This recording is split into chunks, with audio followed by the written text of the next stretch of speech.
Welcome back, future entrepreneurs. Today, we'll be taking on the latter half of our two-part How to Build a Business Step-by-Step series. For all the first-timers, please do make sure to check out Part 1, as we'll be picking up where we left off at the end of that video. We'll leave a link in the description. With that said, for our returning viewers who are primed and ready for Part 2, let's dive straight in. By now, you should have a clear idea of why you're working towards this goal, the type of legal entity best suited for your venture, the regulations you'll need to adhere to, and how to structure your company's finances. Now that you've conceived the initial notion of your company, you've got to contemplate who you'll be focusing on within your company's efforts. In other words, it's time to determine your target audience. Understanding who your customers are, what they truly desire, and most importantly, how you can provide fulfillment is crucial for creating products or services that will resonate with them. To achieve this, you'll want to conduct market research, even surveys or interviews to gain insight into their preferences. By doing so, you'll slowly put together a precise image of, again, who it is you'll be selling to ensure you get the best yield on your efforts. Paramount within this is to determine your business's competitive advantage, which is entirely literal. What edge do you have that your competition doesn't? In the realm of strategic management, we often refer to something called the Value Disciplines Framework by Tracy and Wersema. This model outlines 3 different paths to market leadership. 1. Operational excellence. Companies that pursue operational excellence focus on efficiency, streamlined operations, and cost reduction. They aim to deliver reliable products or services at competitive prices and ease of purchase. A prime example is McDonald's with its fast, reliable, and cost-efficient service. Number 2, product leadership. This path is about offering high-quality, innovative products and being a leader in terms of product development. Apple is a perfect example here. Their commitment to innovation and design excellence has made them a leader in the tech industry. Number 3, customer intimacy. Businesses who choose this route aim to excel in customer attention and service, tailoring their products or services to each individual customer. They cultivate relationships and aim to meet unique customer needs, often with customized solutions. A company like Nordstrom, with its strong emphasis on customer service, exemplifies this discipline. By focusing on these disciplines and identifying the most crucial to your business, you'll make your brand stand out by aligning your strategies with your target audience's needs. This doesn't mean you entirely neglect the other 2 disciplines. It simply means you should focus your energy and resources on the area that gives you the most competitive edge. So, what do you think your business's primary value discipline should be, and why?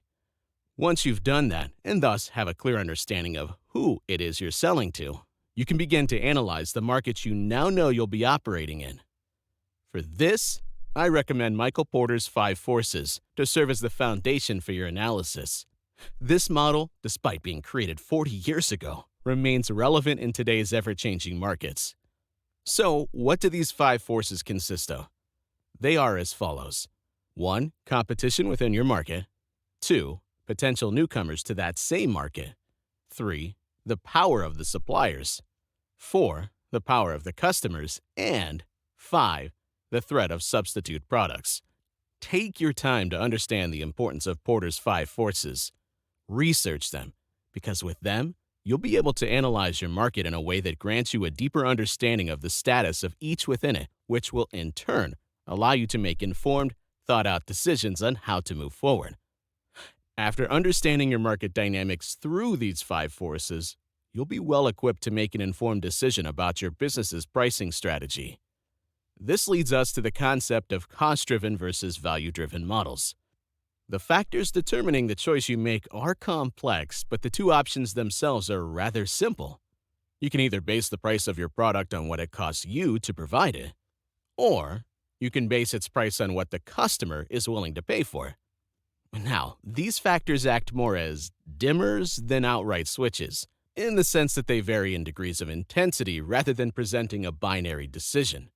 But the balance you opt for must account for any number of factors, such as the investment necessary in actually determining market value perception, the viability of one over the other given your specific good or service, and even ethical consideration depending on what is being sold and to whom.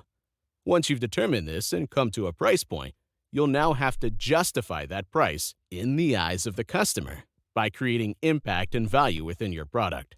Establishing these two is crucial when it comes to building a successful business. I'd recommend starting by defining your business's unique value proposition, the promise of value you offer to your customers. Ask yourself, what sets you apart from the competition? How does your product or service solve your customers' problems or fulfill their desires? Because your customers are going to be asking themselves this question when evaluating your product come time to decide upon purchasing it or not. Through the answer to those questions, you'll be able to create impact. You want to provide that answer loud and clear and assuage any doubt that you're the best choice. This can be through marketing, through the physical product itself, or through sheer unmatched value, which you'll also want to ensure establishing as strongly as possible. A good way of doing the latter is through value chain analysis, a concept also by Michael Porter. The concept goes as follows. A value chain, in the simplest terms, is the movement of goods from the supplier, through your business, to your customer. I'm leaving a lot of nuance on the table, but that's the gist of it. The goal of this movement is to secure your product at the lowest value possible and transmit it to the customer at the highest value possible, typically enriching said value at some step along the way. Now, when this comes into practice in the real world, there are many steps within these core ones I've mentioned, and it is through comprehension analysis and optimization of these steps that peak value is achieved, thus working alongside impact to maximize company profits. And with that final step in planning, you've reached an important milestone. Your arsenal is built. You know why you're starting your business, how you'll be running that business, what that business will sell, and who you'll be selling it to, as well as the manner in which you'll portray to those potential buyers why they should be buying it. For each step, each fight along, you'll have your corresponding weapon. You are armed and ready. It's now time to lay out your battle plan, to set your goals, and to be ready to put them into action. You'll need these goals to be clear, acting as milestones along a well-marked path, traversed through decisive action. Starting a business isn't something you can just wander your way through, not in this ever-competitive environment. So, in simpler words, you need a plan. As the fabled quote from Antoine de Saint-Exupéry states, "A goal without a plan is just a wish." So unless you've got a magic lamp on hand as you watch this video, let's save the wishes for when you blow out your birthday candles and get to work laying down bricks along what will be your aforementioned path to success. And this plan, mind you, will be tested. You will face hurdles, get knocked down, and as disheartening as this may be to hear at first, you will fail. Plain and simple. It's learning to detach the association of failure with finality that will allow you to push forward, to remain resilient in the face of these challenges. Failure is an unavoidable part of the path to success. Embrace it, as it will serve as a learning opportunity, not forcing you to start over, but rather giving you a chance to do it again, better. Each failure bringing you that much closer to success. And so here we are, at the end of the duology. Thanks for watching these videos. You now have a step-by-step guide to building your business, setting a road down which you can make your way.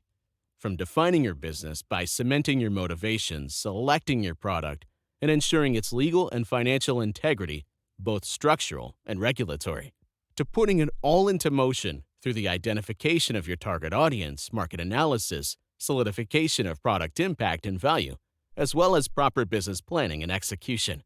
With all this newfound knowledge under your belt and the proper instruction on how to employ it, it's time for you to spring into action. No can-kicking, procrastination, toolbox fallacy-driven postponement. The day to start is today. There's an old Chinese proverb that says it best. The best time to plant a tree is 20 years ago. The second best time is now. Don't look back on this moment wishing you had seized it. Let this video, this push, help you embark upon that entrepreneurial journey to independence. The time will pass either way. Your only choice is where you want to be once it does. This is Optimal Well, the channel for people who are looking for financial freedom. Please leave a like and subscribe. Looking forward to seeing you next time.